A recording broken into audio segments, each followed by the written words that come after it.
he wasn't taking the corners as widely as he should. He was kind of cutting the corners.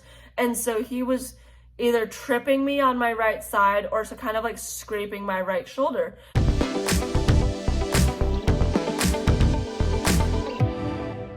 Hey guys, it's Hope. Welcome back to my YouTube channel. I'm so happy that it is Friday. It's almost the weekend, so happy Friday. Hope you're enjoying it. And today I just want to talk about service dog distractibility and service dog mistakes. I've been seeing a few comments on the internet just around how guide dogs shouldn't be distracted by other dogs, that this is a really big problem sometimes, the dog should go back into training, things like that. And so I just want to take those comments and just kind of address them in a way that I hope is constructive and useful and shed some more light on this topic. I think that a lot of light has already been shed on this topic, but I just want to add my voice in addressing this issue and kind of share what my thoughts are. So just kind of want to go through a couple of points. I'm going to start with acknowledging the issue, and then we'll kind of go into what that means for the public, what that means for me as a guide dog handler specifically, and then I'll just go ahead and close with some final notes and things like that. Let's just jump right into the video. And again, guide dog handlers, service dog handlers, anybody else, feel free to comment below, share your perspective on this. I would love to hear what your thoughts are on this as well. So, here we go. First of all, just like any other dogs, service dogs are still dogs. At heart, they are 100% dog. My guide dog is a very well-trained dog. He can do a lot of things. He has been trained to ignore a lot of different distractions, including dogs and cats and food and all of this other stuff. Like, he's been trained on how to do that. Having said that, guide dogs still get distracted. Even if it's just a dog hanging out, doing nothing, some dogs have kind of an Achilles heel with that sort of thing. Like my guide dog, his real Achilles heel is bananas.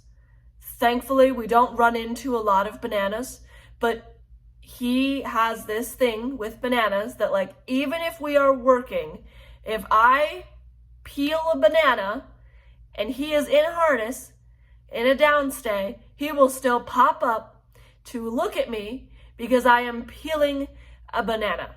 So every single guide dog, every single service dog has their Achilles heel. They have something that they just can't break through.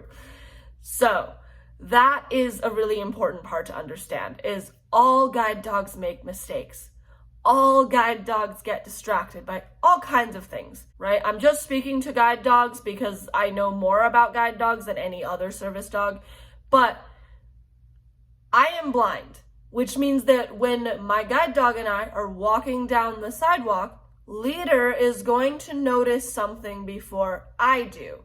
So if there's another dog coming, I'm not going to see it. And so he could be giving me signs that he's starting to get distracted, like speeding up. But the thing is, I don't always know if we are walking faster because he just wants to walk faster. We're a very fast moving, fast walking team. So if he wants to just walk faster, or if there is something that he has kind of focused on and is walking faster towards that thing, like another dog. He loves to play with other dogs. And so when he does walk faster, my initial assumption is there a dog ahead of me? Sometimes I don't realize that there's another dog approaching us until they are right next to me because of my field of vision and how I can see. I don't always spot those things until it's literally right there. And so now that I've noticed the situation, it's too late, right? My guide dog is already responding to the distraction. He's already turning to look at the other dog. And so I have to give a very firm leave it forward, which is kind of my way of saying, hey, pay attention, move forward, keep working. And that's typically enough to get the job done. But my dog just had a moment there, right? He just got distracted. Does that mean that he's a bad guide dog? No, it doesn't. Because he's still working, he's still doing his job. He was able to pretty quickly refocus back on his job. Does this mean that I'm a bad handler? No, I didn't see it coming. There's no way I could have known. There's no way I could have stopped it. I trust him to remain focused. And sometimes if I know that he isn't necessarily going to, I might take steps in advance of the situation if I can see it. If I can't, then I have to kind of deal with the situation as it comes. So just because a guide dog gets distracted doesn't mean that the handler is a bad handler or the dog is a bad dog or that either of them need to go back into training. Sometimes it just happens. Guide dogs also make mistakes. The most common, at least for me, is leader will make mistakes because we haven't worked those obstacles in a while. For example, we live in an area with a lot of hanging trees. There's a lot of great landscaping, green space. It's awesome. In the winter time, there are no hanging leaves because the trees have lost all their leaves. And so the branches are bare. So there's nothing sticking into the sidewalk, which means we just walk down the sidewalks as normal. But in the summer, in the springtime, the leaves start to come back. The trees start to hang over the sidewalk. And so then there are now obstacles. But my guide dog has had 2 to 3 months where he hasn't had to deal with that stuff. So that means that, he's a little bit rusty on those things. And I have to go back. And when we're walking down the sidewalk and he runs me into something, I have to be like, hey, watch, pay attention. And then we got to turn around and rework the situation, not because he's a bad dog, not because I'm a bad handler, but just because we haven't done it in a while. There was a time at one point where my guide dog was, every time we'd walk through a doorway or we'd walk past like a really narrow entrance into somewhere, he would kind of scrape my right shoulder because I couldn't see what was on that side. And I went through a period of time where I was like retraining him and sort of, every time he would do that, I just had to show him, hey, watch, pay attention. And then we'd turn around and then we'd go back and we'd rework it. So sometimes I think that, mistakes can happen and we just work through them. And if I need help, I'll go to my guide dog school or I'll get help or whatever. But mistakes do happen. Things get unlearned. Things have to be relearned. I'm constantly working with my dog. Now, on the other hand, I will say that just because a guide dog is not perfect doesn't mean that I, as a handler, can just let it go. I can't just let it go. If I find that my dog is constantly being distracted by other dogs, then it's my responsibility to work with leader and figure that out and get him the training that he needs, whether that be me doing it on my own because I am somewhat of a dog trainer, so a lot of these situations I can solve myself, or if it means I am going to my guide dog school and saying, hey, this is a situation that needs to be resolved. Can you help me fix that? And a lot of guide dog schools have like alumni benefits programs. They have follow-up. You have a line that you can call into and ask these questions. So there are ways to get more help and more training. And I think that that is definitely our responsibility to do. I also think that saying things like, oh, my dog is stubborn, or he just loves me and he just wants to show me that he can find things, like, that's great. I think that's amazing. I love it when my guide dog just walks me to somewhere without me having to necessarily ask him for that.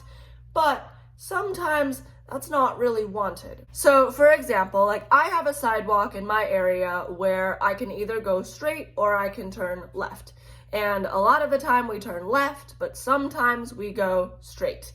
And so since I know that that is kind of a point where he automatically wants to turn left, I make it very clear that we're going straight if we're going straight. If I don't want to go into that store or into that place or turn that direction, unless it's like a situation of he's trying to lead me around something, I will not let him go that way. If I know that he is going to automatically turn left, before we even get to that area of contention, I'll start telling him forward, straight, straight, straight. And then as we go past the point where he would have turned, I'll praise him a lot. Good boy, good boy. And I'll let him know that he did a really good job. So things like that, if we know that there are certain things that will make our dogs turn or that will make our dogs look, I will preemptively tell him a different thing to do. So for example, if I have friends with me and we're walking down the sidewalk and they tell me, hey Hope, there's a dog coming, I will tell my dog, forward, leave it. Forward, leave it. So that he can start focusing on those other cues rather than on the dog distraction. Because I know that for him, dogs are a distraction point. So in short, here's what I'm saying. Just to wrap it all up, to summarize everything, here's what I'm saying. It is okay for dogs to make mistakes. It is okay for service dogs to make mistakes. Just because your guide dog makes a mistake does not mean that you are a bad handler. It just means that your dog is a dog. However, I, as a service dog handler, I, as my guide dog's handler, have the responsibility to start mitigating those mistakes, to see patterns in the mistakes and start to do things that will help him to not make as many mistakes, whether that be more training just in the environment as we go or extra training from my guide dog school. I think each handler and team can make their own call. That's absolutely fine. But I have a responsibility for him to keep his skills sharp and to keep him active and working, and also a responsibility to the public to make sure that my dog is training and behaving in the correct ways. It's not great and it's not reasonable for the public to expect absolute perfection from a service dog, but it is good and reasonable for the public to expect good behavior out of a service dog. And if a service dog misbehaves, for that problem to be resolved fairly quickly. And then it is the responsibility of me as the handler to make sure that if there are distraction points or if there are pain points that I can see in his work, to make sure to address them as quickly as possible so that they don't become a pattern. So those are my thoughts. Those are my kind of feelings about the whole situation. Again, feel free to comment below on any other thoughts or opinions that you have. I'd love to hear more from my service doggy friends in the comments below. And I hope that you really liked this video. If you did, like, subscribe, share, comment, do all the things. I hope that you are able to pet a dog today. It always feels great to pet a furry creature that you love. So find a cat, find a dog, find a bunny rabbit, pet it, feel better. And I will see you all in the next video. Until then, have a great day, guys. Bye.